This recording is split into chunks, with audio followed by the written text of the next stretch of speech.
60-minute chart zoomed way back to go back several months here, and you can see that we finally pushed right up into this key resistance zone. I was pointing out just visually about the 80 level would be a pretty key one that's in the middle of this range from back in 10 to 2010. And the fact that it's in the middle of the range, that's where the average price will be held, and that'll be the key resistance zone. On top of that, I pointed out that we've got these three pushes.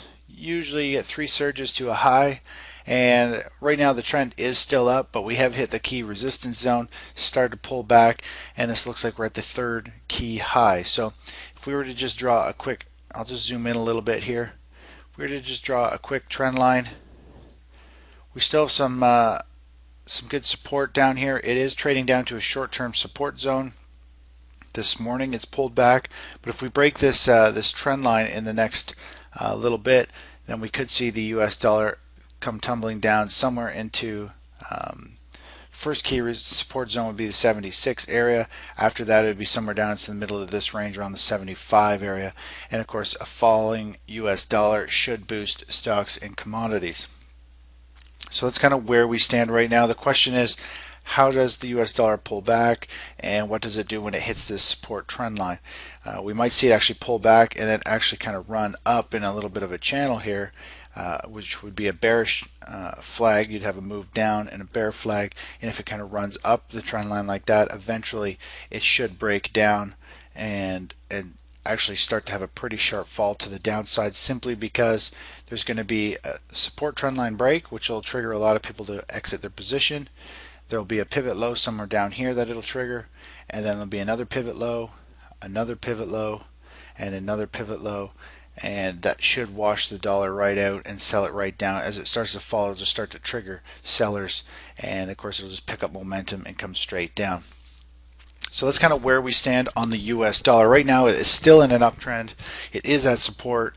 It still has some room to go before it actually would break any really key levels, but the fact that it's had such a nice run up, it's had three surges, hit key resistance right up here or fairly close to it, is it telling me that it could be reversing. And we had a strong closing price on equities yesterday, which also kind of signifies that possibly the US dollar is trying to put it in a top, which could play out over the next couple weeks still. It doesn't mean it's going to happen right away. This could take still another week or two to unfold.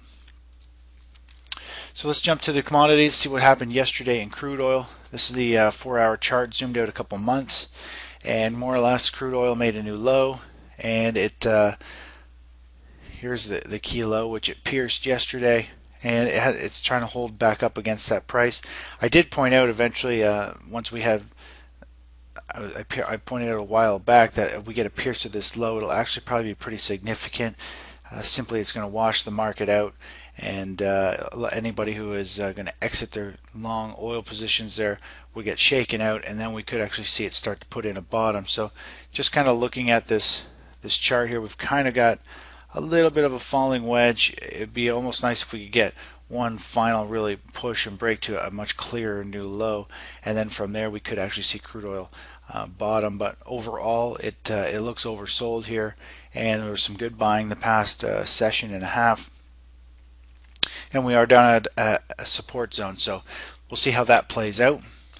As for precious metals, here's the gold chart. This is the 4-hour chart of gold, and it's continued to play out just as I more or less anticipated a couple weeks ago. It's trading within this zone right here, and I figured it would do this for a while, and we might actually see it come down and dip and possibly even pierce this low. But gold, I pointed out, also does have a lot more support than silver, and it might not actually, it might just continue to trade in this range as it starts to base and regroups before it moves back up to my target of the 75 area, which is also a pretty key resistance zone from previous price action. So I'm just keeping my eye on gold and silver. I am starting to like it more and more here, but yesterday, even with the falling dollar, we saw gold fall with it. Not a really good sign overall, so I'm not too antsy about getting into gold quite yet. If you can see down here, all the big spikes in volume are pretty much red, indicating there's still some pretty good distribution in gold. and yesterday we saw a couple good spikes also in gold of sellers. Looking at the silver chart, this is the 4-hour chart again, and of course it zooms back several months, so you can just see the high and the pullback that we've had. Silver's looking pretty bearish still. It looks like it wants to continue to go further, and the past couple sessions we've seen a little bit somewhat of bottoming tails where the price goes down and gets bought right back up again. It started to slide a bit this morning, went down, got bought right back up again. But again, if you look at the recent volume spikes, they're pretty much all red, indicating there's still distribution. It's silver, and it's trying to base in this consolidation period. Now we do have this, had a little bit of a breakdown yesterday. In silver, we saw it break down, came back up, hit that resistance level, and it's rolling over again this morning, going lower. So in the grand scheme of things, I do feel as though there's still some pressure on metals, and we might actually see silver kind of roll over a bit and maybe even make a new low. And once it does, this type of price action here, if it'll just grind its way lower and flush out this bottom, break this low here, then we'll most likely see silver bottom pretty quickly afterwards. And from there, I think we'd have an amazing entry point into silver. Now, taking a look at bonds, this is the safe haven a lot of people, big money has been going into. And I've zoomed out. This is a 4-hour chart, so we can see a lot of intraday price action of peaks and highs. But as you can see, I zoom back. We can see the low that we had after the big bear market crash there in more or less 09, 08 there. We saw bonds reach the same price again. That's where we're reaching. They actually pierced that level. So we were at a pretty extreme level for the bonds. And this is one of the reasons why I've been pointing out recently that we're getting to the point where it could have a pretty strong reversal. Now you can see exactly what happened last time. It went up. Usually something that goes straight up usually comes straight back down. And it's more or less a pretty parabolic move. We've had to move straight up. We did break this previous high, and there is a very good chance we could see bonds come crashing right back down, and it could be a phenomenal play using the TBT inverse fund, meaning our TBT fund would rise as bonds fall. And this could play out over a few months, 2 or 3 months, so it could be a really good play going forward. If I zoom in on the intraday charts, you'll actually notice, just to bring it back over here, you notice that price action has been getting very, very choppy.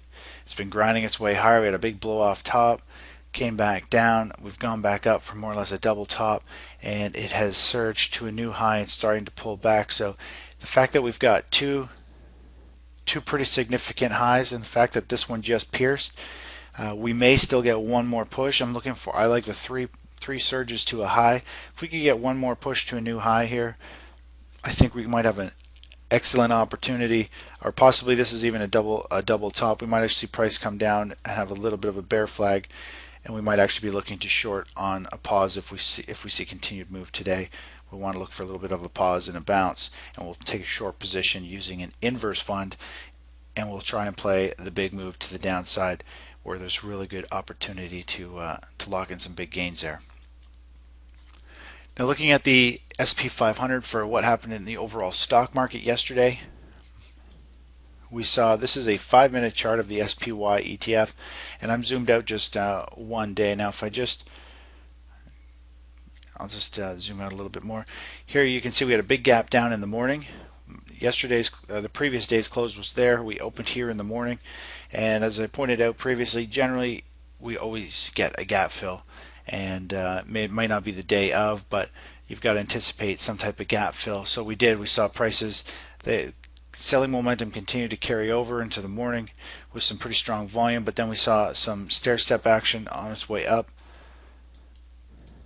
and we got this gap fill, and it was pretty nice price action. There was some selling in the morning, but overall volume stayed high as the price started to move up, and we saw some nice buying spikes on the upside.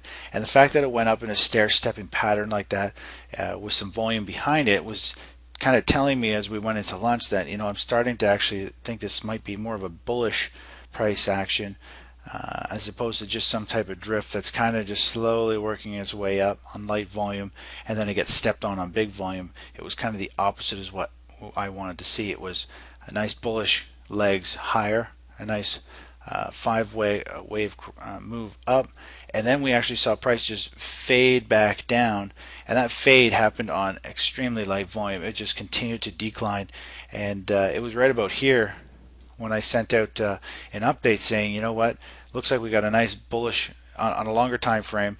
It looked like a nice bull flag. We went pushed up on nice volume, pulled back on light volume, so I was anticipating another move to the upside if that was going to take place. Anyways, the selling continued to just drift a little bit lower, started to get a little bit choppier. Bigger candles that usually signifies a reversal is coming near, and we were coming down into its support zone, and it wasn't very long after that alert that we saw the market just rip to the upside, and I ended up putting our stop in place right up here just to protect us in case we got this end of day rally, and that's exactly what we got. It was huge volume, and once we broke that high, it just continued to make that move with a strong short covering rally. Now, a short covering rally is simply, if we just zoomed out here, you would see the trend is down, and what people do is, as they get short anywhere along here, they start to put protective stops in place, meaning every pivot high, they're going to start to put stops. Everybody will pick different highs. I've got my strategy how I pick my highs, but anyways, what happens is they start to put their stops in place, and as soon as it broke the last pivot high, which was right here, which is where I put our stops, that's where I figured we're going to see stops start to get triggered, and for the short positions, meaning they're going to be forced to buy back their shorts, and so that puts extra buying power into the market, and that's what happened. As soon as we broke this high, it just continued to rip to the upside, and then we had another pivot high right here, which it cleared and shot higher. So you can see we've got lots, depending where everybody picks their pivot highs, there's a lot of little pivots where people can put their stops. So there's a great opportunity to see this market actually rip to the upside. I think the 16 would be a pretty good target, could go quite a bit higher. Now let me just zoom out to the daily chart to give you a feel for where we are on a much bigger picture here. Overall, if we were just to look back earlier, overall I feel as though we're right into this low area here. We've got a consolidation, broke to a new low, everybody's extremely bearish, and we're actually just had more or less a first day of possible strong rally, and I think it's going to still take some time to base. I think we're going to see the market maybe trade sideways in between the 112 and 120 area for a little bit, and then after that we could be off to the races with another huge multi-month rally. So we'll just see if that's how it plays out or not. We are still down in a strong downtrend, and we could continue just to go lower, so we got to be very cautious what we do here. Volatility is high, meaning there's big price movements on an intraday basis, and if you're on the wrong side of the trade, it can really sting you pretty quick, especially with these leverage ETFs. You can be down 5-10% in one day just because of a bad timing, or the market just happened to reverse really quickly.